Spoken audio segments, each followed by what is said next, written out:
मुझे तो ये लगता है जो पटवारी की जैसे पटवारी का जो ये पेपर है, ये पेपर पहले ही मतलब डिसाइड हो चुका होगा कि कौन कौन पटवारी बनने वाला है। हथियार निकालते हैं, उसका लाइसेंस चाहिए होता है, लेकिन आरएसएस की जब भी रैली निकलती है उसमें सभी के पास हथियार रहते हैं, गन्स रहते हैं। तो एक तरह से देखिए गुंडागर्दी वाला माहौल पूरे देश में बना चुके हैं। फैमिली से ही बिलोंग करते हैं और मेरा परिवार भी एक तरह से बीजेपी का अच्छा समर्थन करता था, लेकिन कुछ देश में हो रहे मतलब लोगों के साथ अत्याचार, गरीबों का पूरा आर्थिक शोषण हो रहा है, महंगाई ऐसे बढ़ रही है, तो बातें करने में अच्छी लगती हैं कि हम देश का विकास करेंगे, नई तरक्की लाएंगे, लेकिन वो तरक्की कहीं दिख नहीं रही है। एक तरह से आप अगर देखें ना, आप राम से दिक्कत है?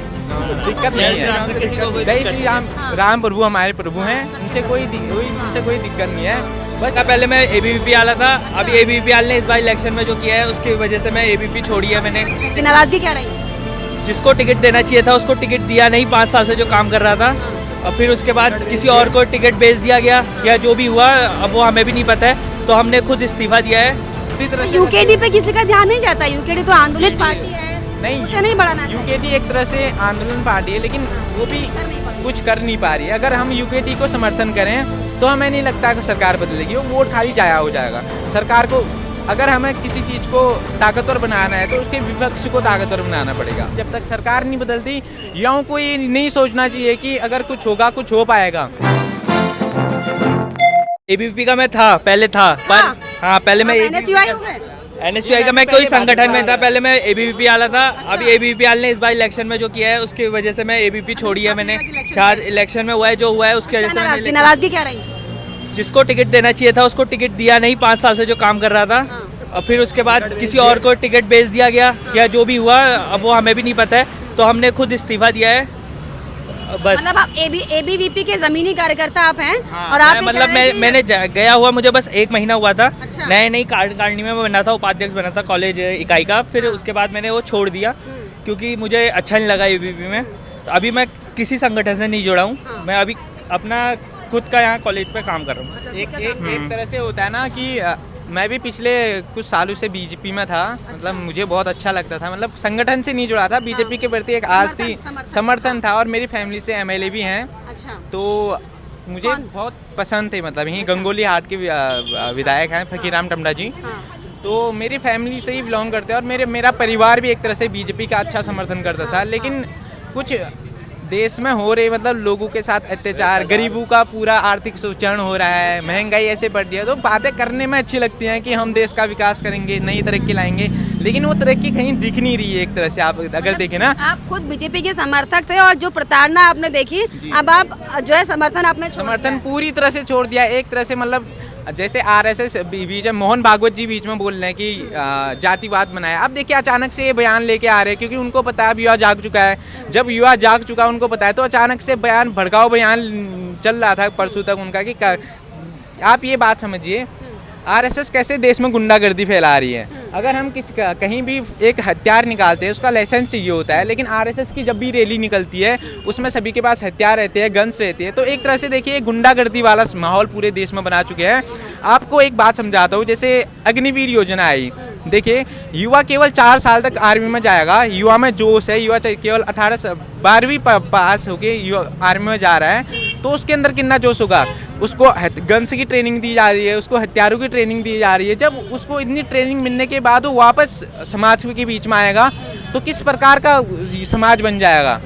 क्यों, अगर आर्मी वाले जो आर्मी करके आया है, अगर उसके कोई तू तड़ाके में बात करेगा तो समाज एक तरह से बिखरने का काम करेगा। मैं समझता हूँ जो अग्निवीर योजना है ये बहुत ही गलत योजना है, और पिछले कुछ सालों में जो भारत का आगामी बजट आया है उस पर भी थोड़ी नज़रें रखी थी मैंने, लेकिन वो बजट भी मैं जी कैसा बजट था? बजट में कोई उतना अच्छा। अभी कौन सी क्लास में अच्छा आप हो यहाँ पे? यहाँ मैं बीएससी में हूँ, बीएससी थर्ड ईयर है। मतलब बहुत अच्छी बात है कि आप बीएससी थर्ड ईयर के छात्र और बजट पे एकदम जो है नजर बनी हुई है आपकी, राजनीतिक फंडों पे एकदम नजर बनी हुई है आपकी, एकदम सक्रिय युवा हो मतलब। जी एकदम सक्रिय युवा हूँ, एकदम वाले हैं, और रखनी भी चाहिए युवाओं को। एक तरह से समझ होनी चाहिए कि देश में क्या चल रहा है और हम युवाओं का क्या योगदान है, और जो वोट है, एक वोट पड़ता है, उस वोट का क्या योगदान है। आजकल हम सोशल मीडिया पे मैं स्टेटस देखता हूँ सुबह सुबह, जय गणेश, जय प्रभु, जय ये, अरे देश से रिलेटेड कुछ जय श्री राम, ज़्यादातर जय श्री राम ही दिखता है हर जगह। तो युवाओं को समझना चाहिए। जय श्री राम से दिक्कत है? दिक्कत नहीं जय श्री राम से किसी को कोई है। जय दिक्कत श्री नहीं राम, राम प्रभु हमारे प्रभु हैं, सबके उनसे प्रभु उनसे कोई दिक्कत नहीं है। बस ये समझने की जरूरत है, उनसे बीजेपी को दिक्कत, बहुत बड़ी दिक्कत है, हाँ। क्योंकि उनके नाम पे ही सब कुछ हो रहा है, सभी को पता है। हाँ। पूरा एक तरह से मतलब फेल करने की एक तरह से घोषित करने, मजाक युवाओं के साथ मजाक करने का वो था। क्योंकि मुझे तो ये लगता है जो पटवारी की, जैसे पटवारी का जो ये पेपर है, ये पेपर पहले ही मतलब डिसाइड हो चुका होगा कि कौन कौन पटवारी बनने वाला है। अपने उससे बता रहा हूँ, मैंने एक डेटा देखा था, तो डेटा इस प्रकार से देखा था मैंने, धामी जी के जो जन्म कुंडली और उनके फैमिली की जन्म कुंडलियाँ लगभग सब अब नए नए सरकारी जॉब वाले दिख रहे थे। तो मुझे लग रहा है कि हाँ, अब पटवारी दे के कोई फ़ायदा नहीं है जब तक सरकार नहीं बदलती। युवाओं को ये नहीं सोचना चाहिए कि अगर कुछ होगा, कुछ हो पाएगा, सरकार बदलेगी तभी युवाओं का भविष्य कुछ बनने वाला है, नहीं तो देश खत्म है, इकोनॉमी खत्म है।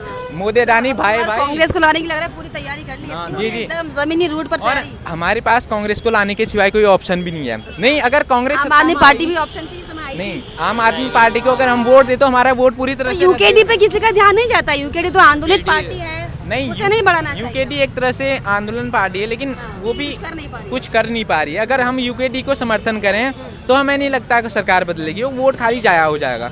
सरकार को अगर हमें किसी चीज़ को ताकतवर बनाना है तो उसके विपक्ष को ताकतवर बनाना पड़ेगा। और अभी वर्तमान में विपक्ष कांग्रेस है, आने वाले साल में जब कांग्रेस सत्ता में आएगी, वो काम करेगी नहीं करेगी, हम उसका भी विरोध करेंगे।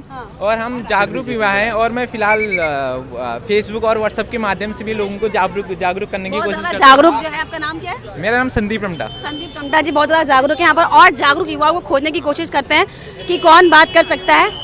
कुछ बोलेंगे जो भर्ती परीक्षा चल रही है उस पर? आप लोग कॉलेज के स्टूडेंट हैं, कुछ बोलेंगे जो भर्ती परीक्षा को लेकर जो हंगामा चल रहा है, महिलाओं पर लाठीचार्ज किया है, महिलाओं पर लाठीचार्ज हो रहा है? पता नहीं है कॉलेज के बच्चे कैसे बच्चों यार। जो भर्ती परीक्षा को लेकर चल रहा है हंगामा, क्या बोलेंगे इस पर? कुछ नहीं कुछ नहीं बोलेंगे, मतलब युवाओं को मतलब ही नहीं है क्या चल रहा है उनके लिए, है नहीं मतलब है।